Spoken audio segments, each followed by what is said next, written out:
Hey there, this is Derek here from Pacific Coast Auto, and we're looking at a Toyota Land Cruiser Prado. This one here is kind of an in-between between the Hilux Surf and the full-size version of the Land Cruiser. It comes with a 4-cylinder turbo diesel engine, and I think it's full-time four-wheel drive. Let me just double check. No, it's not. It's selectable four-wheel drive, so two-wheel drive or four-wheel drive. I believe it also has a low gear ratio. I really should have checked this first. But look at that manual transmission in this one. Fantastic. SUV with manual transmission, diesel, roof rack, four-wheel drive. This is a great little package. They call this the 95 series, and some people will call it the 90 series. Okay. And this is the intercooled version. Only the late model ones had the intercooled engine. And has a pretend hood scoop. It has an intake there, no hood scoop. It's a ghost scoop. It comes in through the grill. Have a look, it's kind of interesting. The grill air comes up through here, goes into a hole there, and then hood scoop. Now, if you really want to hood scoop it up, you can cut yourself a hole and fashion a hood scoop on there. You can take one from the Hilux Surf that has the exact same intercooler, top mount intercooler on it.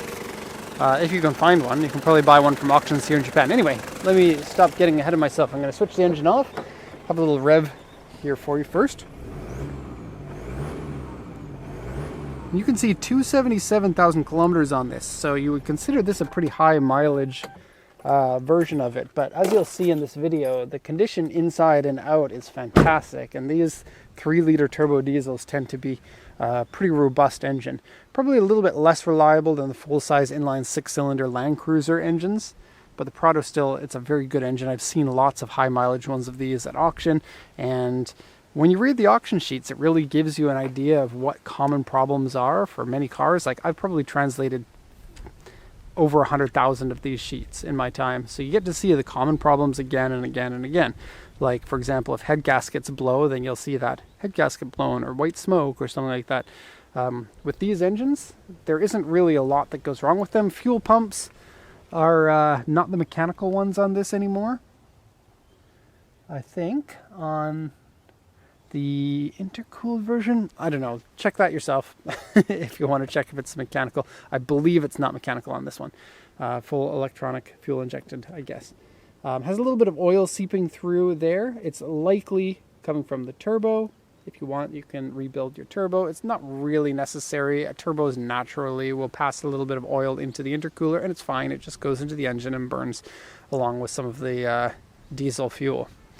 The oil and coolant both looked okay for this one. There's no rust in the engine room. There's no rust on the body anywhere. And so, despite the high mileage, you could probably drive this for a good long time, and then when it's time for the engine to go, then you can choose what to do. It's a great chassis. You can swap an engine in, you can rebuild the engine, there's anything.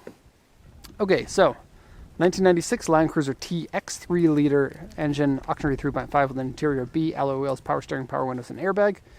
Silver two-tone is original paint, 277, 243 kilometers, 5-speed manual. They are pretty rare, not easy to find the 5-speeds, and it's nice that when we went with the higher mileage one, it paid off because it is really nice. 5-speed manual, one owner vehicle, diesel car. They wrote diesel in Japanese and in kanji and in katakana. Oh no, I'm sorry, I misread that. Non-smoking car. Yeah, I'm just sucky at reading. Non-smoking car and diesel. Okay, and the report here, seat is saggy, interior wear and slightly dirty. Engine oil minor leak, that would be around the intake there. Various scratches and dents. And then it says AU2 on the front bumper, so let's have a quick look at that. Apparently there's an AU2 over here. Today is the day of auction sheet issues that don't exist in real life. That looks fine to me. And then the rest is all very minor scratches. I'll give you an idea of what one of these A1s is. This scratch here. Have a look. This size scratch is basically all the car has on it. And I'm sorry that the vehicle's dirty. I really wish that we could clean them up, because this vehicle and so many of the other ones would pop so much more when it's a nice clean vehicle. but instead it's pollen season here in Japan. Pollen season. Okay, so this is a 3-row SUV. It's a 1, 2, 3, 4, 5, 6, 7, 8 seater. And the back row is kind of an emergency style seat. It's not really that big. Most 3 rows are kind of like that. This one just as much. So I'd consider this maybe a 5+2. Definitely usable for the younger kids. Once the kids become teenagers, it gets a little bit hard to put them in there. And part of the reason is that the seat cushion is only like 10 inches above the floor. And so you really have your knees around your elbows, kind of. Okay, the roof rack is an aftermarket one by Aiba Works. It's quite nice, made out of aluminum, so a little bit lighter than a steel one would be, which helps with your road manners, I suppose. It is way up there, raising your center of balance. But put some stuff up there and drive around and look cool. That's half of the fun of a 4x4 like this. Tell people it's a manual too, every chance that you can. At a gas station, yep, it's a manual. At the lights, through drive-through, talk to the person at the other end of the drive-through, like in the window. Yep, got a manual, have a look. So inside here it's corroded. Those are the original fog lights, and they've been installed onto this aftermarket Aiba Works front bar. The bar appears to be in pretty good condition. Some of the stickers up here are cracking and peeling. Okay, this is an original fender mirror. Fender mirrors are popular in Japan because it gives you better visibility. This vehicle, I think, really easy to drive. It has big windows all the way around. It has relatively flat sides, and it's not that big compared to, say, like a 100 series or an 80 series. It's a little bit smaller, so it's a nice compromise. I would say it's maybe a bit wider than a minivan, but otherwise very similar in driving dynamics.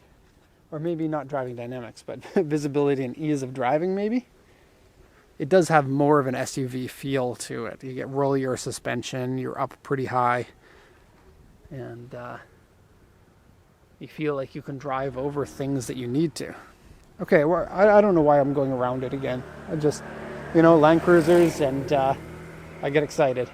Okay, so why don't we go into the back first, and you can turn these seats into a sleepable platform. And I don't say like a bed.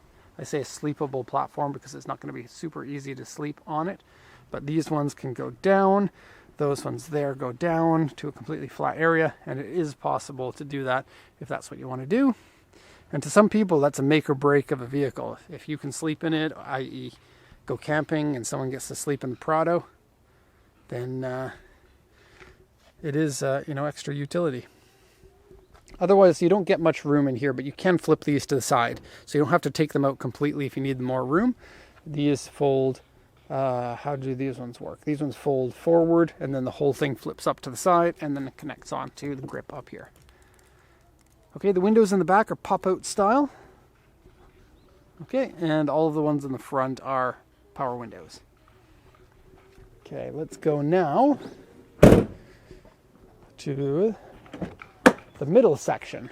This is a slidable seat, so you can slide it forward and back. It's currently in the full back position. As you can see, plenty of leg room when it's in the full back position. You can also tilt this to different angles, including flat down into a bed. It is currently in one notch more reclined than straight up and down. Okay, a little pillow for your little ones to rest their little sleepy heads on. It is just a little pillow, so you don't get much in the way of rest, but it builds character that way. Here's what your back seats look like. And like I said, fairly close to the floor. And they have seat covers on them for some reason. Likely the car had full seat covers on it at some point, but then they decided it was time for them to go for the rest of the car. I don't like how you have to reset that to your preferred level of incline each time, but like I said, it's mostly a 5-seater, so you aren't going to be using these back seats that often. Okay, let's go to the front. Oh, door card fabric is peeling a bit. Let me just show you. On both left side doors. So there's something about the passengers that prefer the left side and prefer peeling the fabric. I might be wrong about that. Oh no, there it is, up here. Peeled fabric. My son did that to my minivan. peeled it all up. Didn't like it very much. Like, I didn't like that he did that. And he probably didn't like that fabric very much. Okay, seats, good. A bit of sagginess on the outside bolster. It's pretty common, especially on an SUV, because people don't step onto the step and then down. They just move their legs across and then slide off like a slide. And that causes sagginess in the outside bolster.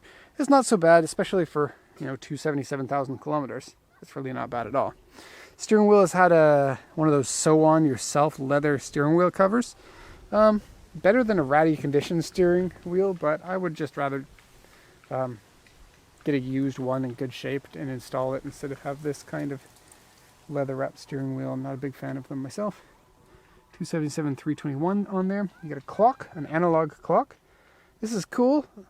Toyota original accessory multi-box for card and coins, and a tape deck, an AC that works nice and well. Okay, I did test that. It's a non-smoking car, so that's great. This is loose, but that doesn't seem hard to fix.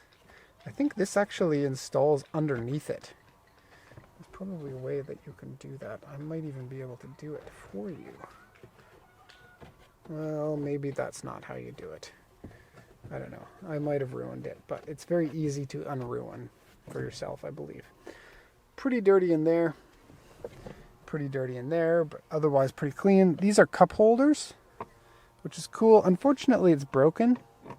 This piece here has one of the clips broken, and I'm seeing that quite often. I think that people, you can break it by leaning on it, maybe, or by articulating it too much. So, easy to break item. There's that. There's also this, if you want even more cup holders. Okay, this is a dual airbag car. That tray is glued onto the dashboard. Okay, selectable four-wheel drive. I feel like an idiot for not knowing what this one is. You can normally read what it says on the top to tell if it is a two-wheel drive / four-wheel drive. I believe these Prados are full-time four-wheel drive, and this is just a transfer case for the high gear ratio and the low gear ratio. But I also don't want to be wrong. Oh, I just noticed something. There's some screw holes in the plastic down here. Floor mats are quite good for the high mileage. You can see on both sides they're good. Okay, and headliner is nice and clean. Overall, this is a great condition Land Cruiser Prado. Everybody loves the Land Cruiser name, and we didn't get these in North America, so they're extra forbidden fruit. And for that, they're extra, extra cool. Okay, so that's going to be all for now. If you have any questions, please let me know. If not, then I hope you enjoyed the video. Thank you so much for watching, and have a nice day.